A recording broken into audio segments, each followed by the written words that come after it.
پەیمانگەی تەکنیکی و پیشەیی ڕاپەڕین بە هەماهەنگی لەگەڵ زانکۆی تاران، زانکۆی سۆران و زانکۆی نێودەوڵەتی قەیوان کە فرانچایزی زانکۆی مالیزیە سیمپۆسیۆمێک ئامادە دەکات لەژێر ناونیشانی AI for a better tomorrow integrating intelligence across sectors. لە سیمپۆسیۆمەکەدا کاریگەریەکانی ژیری دەستکرد لە بوارە جیاوازەکاندا دەخرێنە ڕوو، هەروەها سەرنج دەخرێتە سەر توانای ژیری دەستکرد لە شێوەڕێژکردنی داهاتوویەکی باشتر.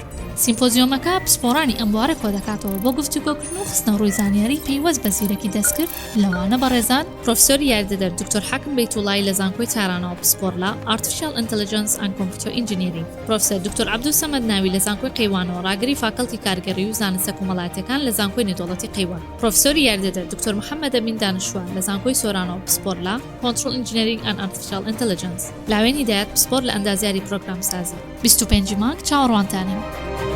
پەیمانگەی تەکنیکی و پیشەیی ڕاپەڕین، ئامادەکردنی نەوەیەکی پیشەگەر بۆ بازاڕی کار.